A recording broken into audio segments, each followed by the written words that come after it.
काफी सारे unique monster हमारे जापान के अंदर एक के बाद एक अटैक करना शुरू कर देते हैं, जिन्हें काइजू कहा गया है। और ये सभी काइजू के पास हमें डिफरेंट टाइप्स की एबिलिटी देखने को मिलती है, जैसे कि teleportation, super strength, shape shifting और फ्लाइट जैसी कमाल की एबिलिटीज इनके पास होती है। लेकिन इनमें से कुछ काइजूस इतने ज्यादा स्ट्रॉन्ग है कि उन्हें स्पेसिफिक नंबर दिए गए हैं। वैसे तो सीरीज के अंदर टोटल 15 काइजूस को मेंशन किया गया है, लेकिन उसमें से 3, 5 और 7 के बारे में हमें इतना नहीं बताया गया है। लेकिन हाँ, जो बचे 12 हैं, हम उनमें से टॉप 10 स्ट्रॉन्गेस्ट काइजूस को रैंक करेंगे और उन्हें एक्सप्लेन भी करेंगे, जहाँ इन काइजूस के पावर लेवल को सीरीज में फोर्टिट्यूड सिस्टम से इवेल्युएट किया जाता है, जो बेसिकली बताता है कि ये कितने ज्यादा स्ट्रॉन्ग है और कितना ज्यादा ह्यूमैनिटी के लिए थ्रेट माने जाते हैं। जिसका मतलब है कि जैसे जैसे हम वीडियो में आगे बढ़ेंगे, हमें और भी ज्यादा पावरफुल काइजूस देखने को मिलेंगे। तो चलो शुरू करते हैं। तो सबसे पहले नंबर 10 के ऊपर हमें देखने को मिलता है काइजू नंबर 10, जो एक बेसिकली एक प्रोटोटाइप था, जिसे काइजू नंबर 9 ने एक स्पेसिफिक पर्सन को कैप्चर करने के लिए बनाया था, जो था हमारा वाइस कैप्टन सोशिरो होशिना। और जैसे ही कैप्पा का पहला मिशन पूरा होता है, ये काइजू नंबर 10 3rd डिवीजन के बेस पे अटैक कर देता है, जिसके चलते काफी तगड़ी फेस ऑफ बैटल हमें देखने को मिलती है हमारे vice captain and kaiju number 10 के बीच में, क्योंकि उसे रोकने के लिए सबसे पहले वही वहां पहुंचता है, जहां हमारा ये काइजू उसे काफी आसानी से ओवरपावर कर देता है, क्योंकि ये बहुत ज्यादा स्ट्रॉन्ग होता है और इसका फोर्टिट्यूड लेवल भी 9 होता है। लेकिन हाँ, मीना अपने लॉन्ग रेंज वेपन से इसे डिफीट कर देती है, लेकिन उसके बाद भी ये बंदे का जो हेड है और ब्रेन है वो फिर भी जिंदा रहता है। तो हमारी डिफेंस टीम इसे यूज करके इससे काफी तगड़े वेपन्स बना लेती है, जिसमें से एक थी लॉन्ग मैकेनिकल टेल, जिसे काइजू नंबर 10 ही कंट्रोल करता है। खैर, इसके बाद हमें नंबर 9 पे देखने को मिलता है काइजू नंबर 13। ये काइजू नंबर 9 से ही काफी ज्यादा सिमिलर देखने को मिलता है, लेकिन एक्चुअली में काफी ज्यादा बड़ा थ्रेट माना जाता है, क्योंकि इसका जो फोर्टिट्यूड लेवल था वो शुरुआत में 4 था, लेकिन जैसे ही ये बंदा पावर अप करके दिखाता है, ये काफी ज्यादा स्ट्रॉन्ग हो जाता है और इसका फोर्टिट्यूड लेवल इंक्रीज होकर 9.2 हो जाता है, जहां फोर्टिट्यूड के मामले में ये काइजू 3rd स्ट्रॉन्गेस्ट काइजू है after kaiju number 8 and kaiju number 6 के बाद। और इस काइजू की बेसिकली स्पीड बहुत ज्यादा थी, इसलिए ये बंदा इजिली किसी को भी आउटकास्ट कर सकता था। और इससे लड़ने के लिए 1st डिवीजन प्लेटून्स के लीडर यानी कि टाचिबाना को भेजा जाता है, जिसे ये आसानी से ओवरपावर कर देता है और ऑलमोस्ट टाचिबाना को मारने ही वाला होता है। लेकिन इसे लड़ने का इतना ज्यादा शौक होता है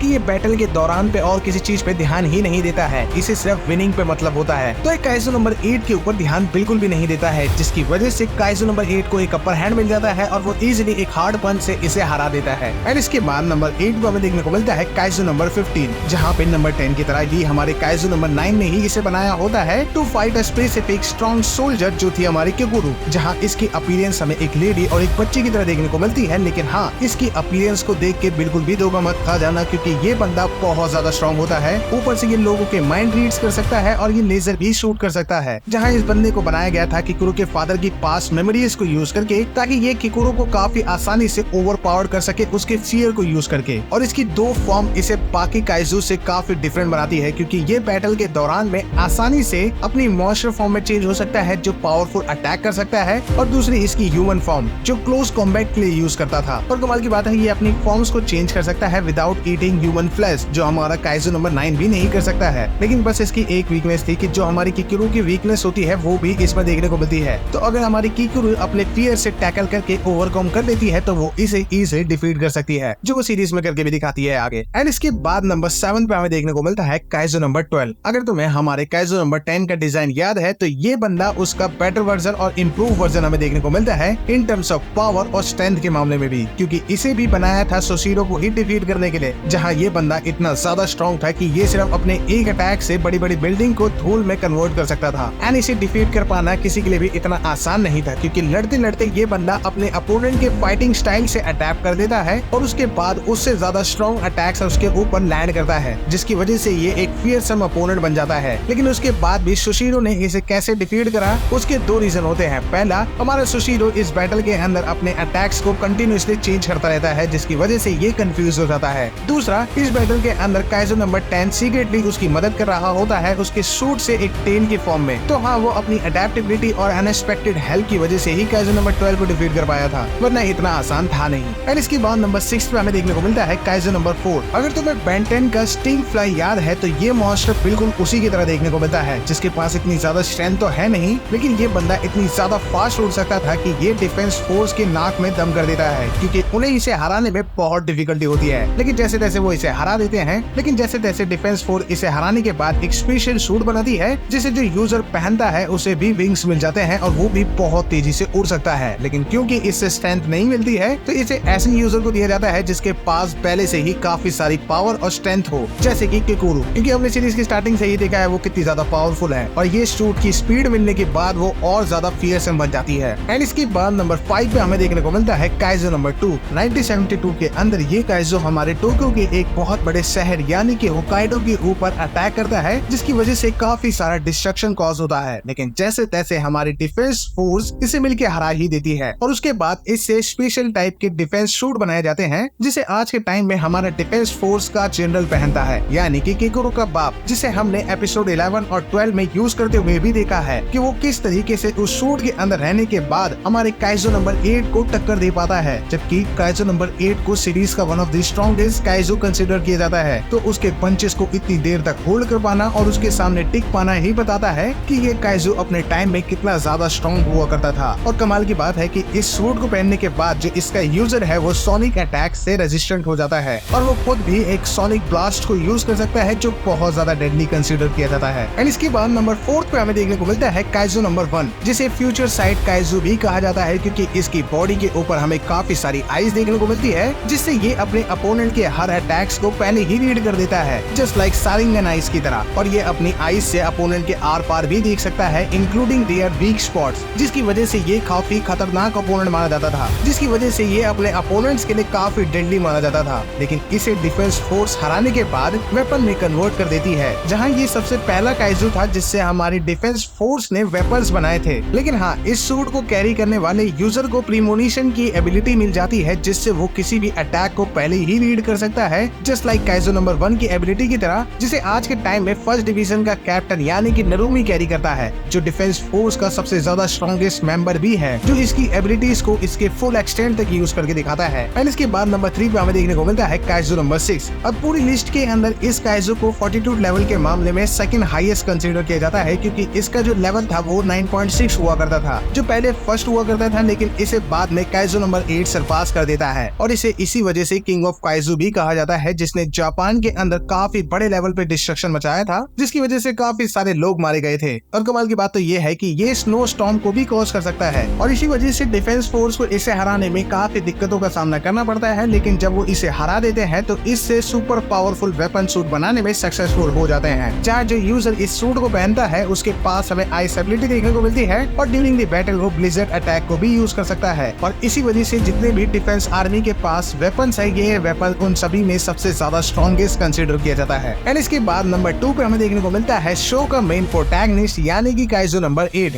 जो जाना जाता है one of the strongest symbiotic position user की वजह से। अगर हम इस काइजो को फोर्टिट्यूड लेवल के बेसिस पर देखें तो वो इसका 9.8 है, जो आज तक किसी काइजो का नहीं रहा है। और इस काइजो को हमारा कैफ का अपने विल के अकॉर्डिंग कभी भी यूज कर सकता है और वो कभी भी ट्रांसफॉर्म हो सकता है। और कमाल की बात, वो पूरी बॉडी के अलावा किसी भी स्पेसिफिक पार्ट को भी ट्रांसफॉर्म कर सकता है, जो उसे काफी ज्यादा फियरसम बनाती है, जो हमने अभी लेटेस्ट बैटल के अंदर भी यूज करते हुए उसे देखा था कई बार। लेकिन इस ट्रांसफॉर्मेशन का सिर्फ एक ही ड्रॉबैक है कि जब हमारा कैफ का आउट ऑफ कंट्रोल जाता है तो उसके सामने जो भी आता है वो उसे डिस्ट्रॉय करने की कोशिश करता है। लेकिन उसका पूरी सीरीज के अंदर लग इतना अच्छा होता है कि जब वो आउट ऑफ कंट्रोल जाता है तो कोई ना कोई स्ट्रॉन्ग कैरेक्टर उसके पास उसे रोकने के लिए मौजूद होता है। लेकिन हाँ, ये बहुत ज्यादा बैडनेस है। खैर, इसके बाद नंबर 1 पे हम फाइनली आते हैं, जो है हमारा काइजो नंबर 9, जो सीरीज का मेन एंटागोनिस्ट भी है, जो हमें इतना ज्यादा स्मार्ट देखने को मिलता है कि ये बंदा अपने शेप चेंज कर सकता है और किसी भी ह्यूमन के अंदर ट्रांसफॉर्म भी हो सकता है। जहाँ इसका सोल पर्पस तो इतना ज्यादा स्ट्रॉन्ग होने का है कि ये सभी काइजो के ऊपर कंट्रोल वापस ले सके, जहाँ ये बंदा आसानी से किसी भी क्रीचर और ह्यूमन को एब्जॉर्ब कर सकता है और उसकी पावर और उसके लुक को कॉपी कर सकता है। और ये कहना बिल्कुल भी गलत नहीं होगा कि जितने भी काइजो जापान पे अटैक करते हैं उसके पीछे यही बंदा रिस्पॉन्सिबल होता है, जो अपनी स्मार्टनेस से हर बार कोशिश करता है कि डिफेंस फोर्स को कैसे न कैसे करके डिफीट कर दे। और ये बंदा डेड बॉडी को भी दोबारा से अपना एलाय बना के खड़ा कर सकता है। ये इतना ज्यादा स्ट्रॉन्ग है। लेकिन अगर आपको याद होगा तो हमारे कैप्का ने इसे बड़े आसानी से सीजन 1 के अंदर डिफीट कर दिया था, लेकिन जैसे तैसे ये बच के निकल जाता है। तो ये उसके ऊपर क्यों है रैंक में? क्योंकि ये बंदा काफी ज्यादा इवॉल्व होता चला जाता है और बहुत ज्यादा स्ट्रॉन्ग हो जाता है टाइम के साथ में। मींस कॉन्स्टेंटली ये इवॉल्व हो रहा होता है। तो हाँ, आज के लिए बस इतना ही। लेकिन हाँ, इस सीरीज का सेकंड सीजन अनाउंस हो चुका है, जो मोस्ट प्रोबेबली हमें नेक्स्ट ईयर में देखने को मिलने वाला है, जिसके जल्दी ही हमें एक ट्रेलर भी रिलीज होते हुए देखने को मिलेगा। वैसे हाँ, अगर आपको एनिमी हिंदी डब में देखना पसंद है तो मैंने ऑलरेडी काफी सारी एनिमी हिंदी डब में बताई है, जो हमें इस समर सीजन में देखने को मिलने वाली है। है, तो आप उस वीडियो को भी चेकआउट कर सकते हो। बाकी ऐसे ही मोर एनिमे रिलेटेड वीडियो देखते रहने के लिए चैनल को सब्सक्राइब करना बिल्कुल ना भूलें। मिलते हैं किसी और कमाल की वीडियो के साथ, तब तक के लिए जय Hind and thanks for watching.